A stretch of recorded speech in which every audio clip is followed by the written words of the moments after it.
Okay, so this talk is called Does My Assigned Protein Function Cut the Mustard? This is about learning how to have a more holistic analysis of gene functions and learning all the different resources that we can use to make better decisions about function calls. So the purpose is to help annotators, both student and faculty, make informed decisions about assigning functions to genes by asking and investigating a series of questions that promote a more holistic protein function structure analysis. So how can we do responsible protein structure analyses without having to read a journal article about every single gene function we meet? There are two major misconceptions about BLAST-P and HH-PRED data analyses that I think prevents us from making good decisions about function calls. So the first is BLAST-P. This is data that tells us that a protein sequence shares sequence identity with a protein sequence for which someone else has predicted a function. It does not tell us whether the annotator of the homolog made good decisions about the function prediction. The second is that high probability matches in HH-PRED tell us that our protein shares structural elements with a known protein structure in the protein data bank. But without further analysis, it does not immediately tell us if our query protein meets all the criteria for the function of the protein in the protein data bank. And in this example, we have a beautiful high probability hit to some sort of exodeoxyribonuclease that has helicase and nuclease activity. And so we would want to learn more about whether our protein has all those different types of enzymatic activities. So in this presentation, you will understand that proteins must meet particular structural requirements in order to carry out specific functions. And proteins with different biological functions often share domains with the same enzymatic activity, which can make predicting functions really confusing. You will also learn 5 questions that provide a framework for students to investigate protein functions, and will determine the structural requirements for a particular protein function and if the query protein meets those requirements. And then finally, you'll learn which resources and tools to use to carry out your function investigation.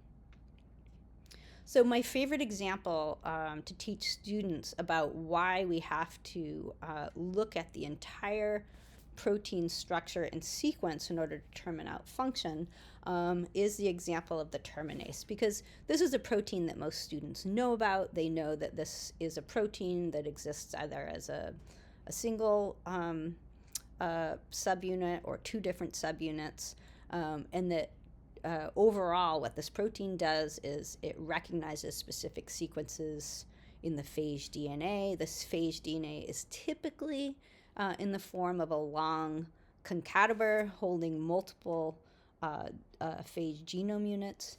And the terminase's job is to recognize a genome unit, interact with the portal protein of capsid, and translocate the DNA into the capsid and be able to make cleavages of the DNA such that at least an entire genome unit is packaged into the capsid.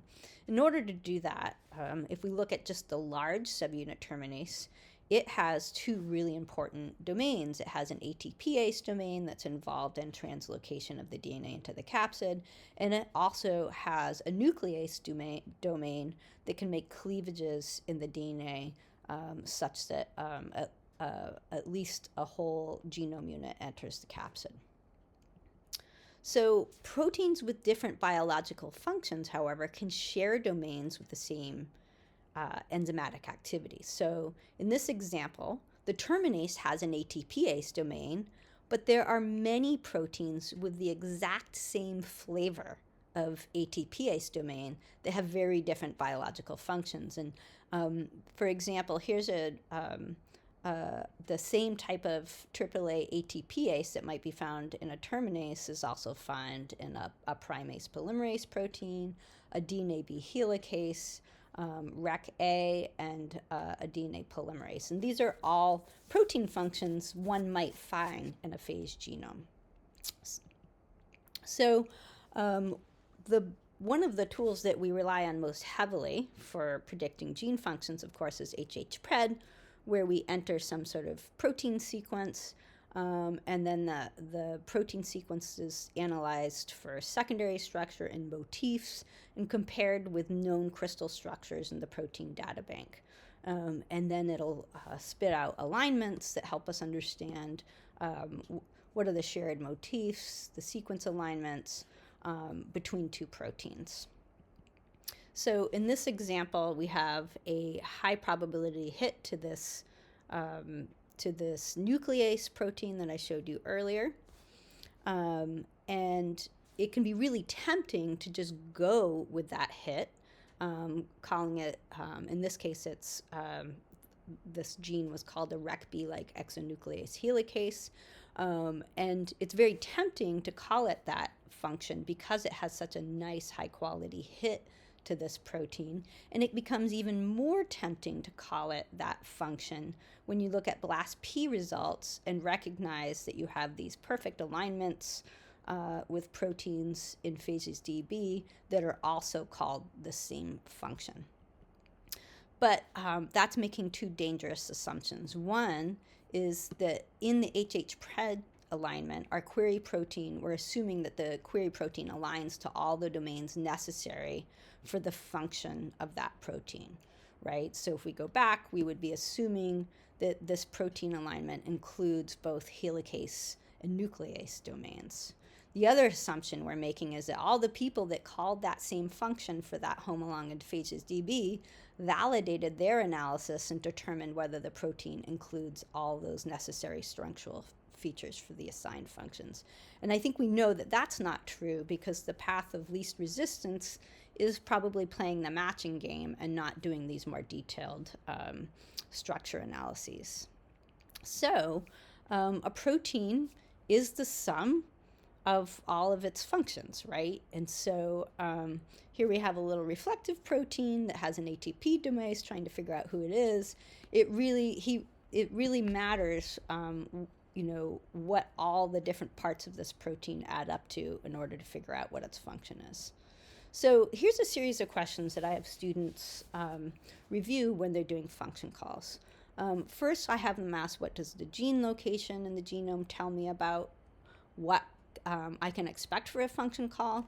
Location can tell us a lot about a gene function, and also the neighboring genes sometimes can tell us about what to expect for a protein function. Are there high-quality HHPRED hits that should be further investigated? This is usually my next step. I don't necessarily investigate them every way, but I like to look to see, okay, what are some high-quality hits that I'm seeing right away. I ask students to go to the phages DB page where all the members of a FAM are listed and see, okay, what's the consensus here? What have other people called this function? And is there disagreement on the function call? That's usually a good hint to me on whether or not I need to do a close investigation of the gene function, is when I see disagreement in function calls. And then once I settle on some functions that I want to investigate, I like to ask, what are the criteria for that particular function call of interest? And then finally, once I know what those criteria are, I can ask, does my protein meet the criteria of the function of interest? So let's start with, what does the gene location in the genome tell me about what I can expect for a function call? So we're going to investigate a cluster K1 phage called CLIPPR, GP37. This is the CLIPPR genome map, and it's aligned to some other cluster K1 phage genomes. And here's GP37 in Famarator with stop 29578 in case you want to investigate it on your own. And it's located just after the lysis cassette of these K1s and right before the integrase cassette. So there isn't a particular function that we might expect in this region. If we look at gene functions to the left and the right, there's some DNA binding domains. So no real clues from the adjacent genes as of yet. But I can also see that there's already some disagreement about what to call this gene.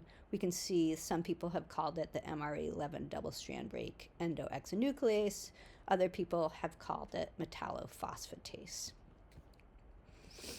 Next, I'm going to look at whether there's high-quality HH-pred hits that should be further investigated. And this is just the top 11, I guess. And I've highlighted a few that I think are relevant. One, the first hit, which is what people often rely on, is to a DNA polymerase small subunit.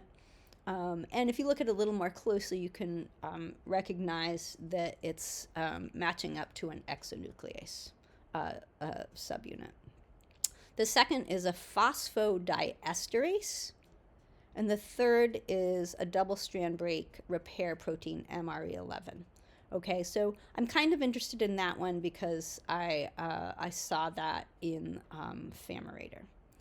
So the next question is, what did other people call this? This gene fam has over 400 members. And so a quick look at the list of functions within this fam, and again, I just have a small sample shown here on the right, is the majority of the hits are called an MRE11 double-strand break endoexonuclease, but I found 7 other functions assigned to this gene, including exonuclease, metallophosphatase, phosphoesterase, just phosphatase, nuclease, H&H endonuclease, and some people called it a DNA polymerase. And so those are, there's some overlap in functions there, although DNA polymerase is quite different. I'm just going to break off from my slides real quick and just remind you how you can find that data. If we go to Pecan, I already have loaded up this same gene to stop 29578 in Pecan. If you go to this Phages DB button here and click it, it will list all the members in the fam. It's taken a little while to load here. It's taking a long time to load. Here it comes. So again, there's 480 members, and you can see the majority of these are these MRE11 double-strand breaks. But you can see peppered in here some other, oops, I missed this one, endoexonuclease. I'm not quite sure I included that one in my list of different functions. So there's 9 different functions at least assigned to this particular fam, which makes me sort of interested in finding out a little bit more about this gene function, since the consensus in C phases seems to be this gene call. So if we come back to these different hits, because I saw that the consensus was for this MRE11, I'm going to investigate the alignment of our protein with that MRE11 protein. And so here's the alignment. And just a quick look. Again, this is this double-strand break MRE11 protein. Has a really nice high probability. And so one might ask, what is the criteria for the function call of interest? In this case, is CLIPR-GP37 an MRE11 double-strand break endoexonuclease? Well, there's a number of resources I use to figure that out. One is I usually go to the C phases functional assignments, this is basically the accepted functions list. And I will take you there momentarily. But usually my next stop is the HH-pred protein databank links.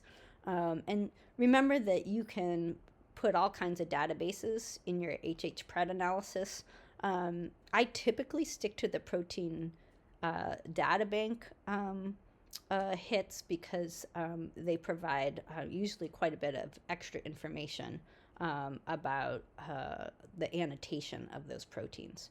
But we can also go to the literature that's linked in the protein data bank or do our own searches for literature related to this protein function.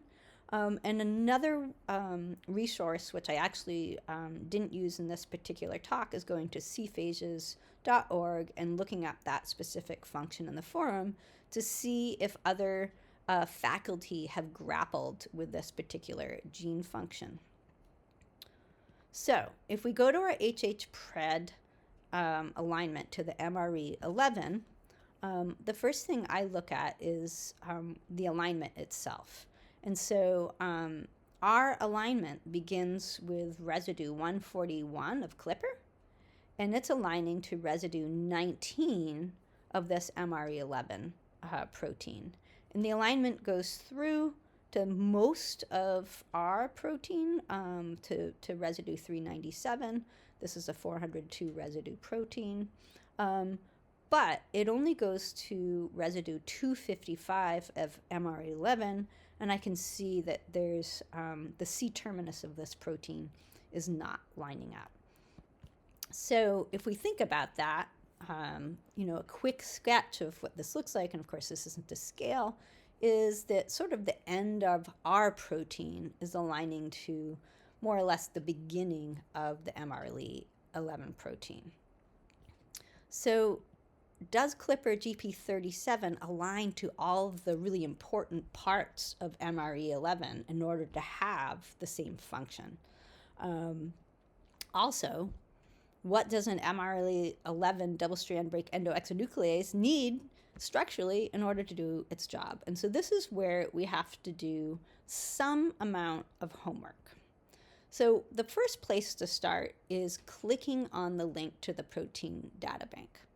And so I clicked on that link that's located right up here, and it takes me to the page, and I'll take you to the live page momentarily, but I like to go straight to the sequence annotations, which shows a little graphic of the MRE11 protein.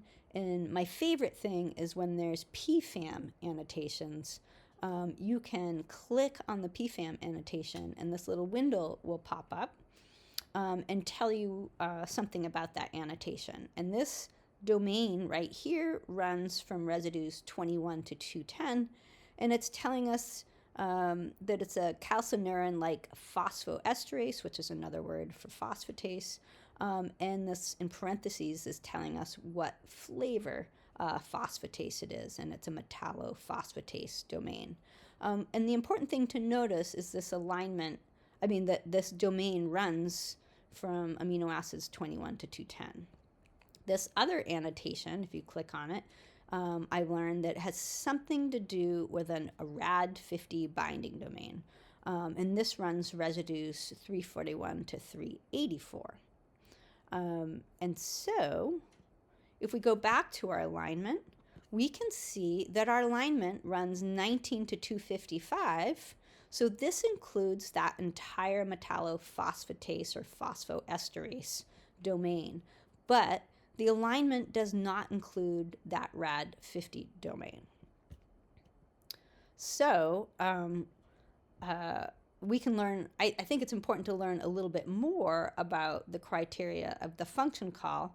And so in this case, what I usually do is try to learn about the biology of the protein. Do we really need that RAD50 domain, et cetera, so forth.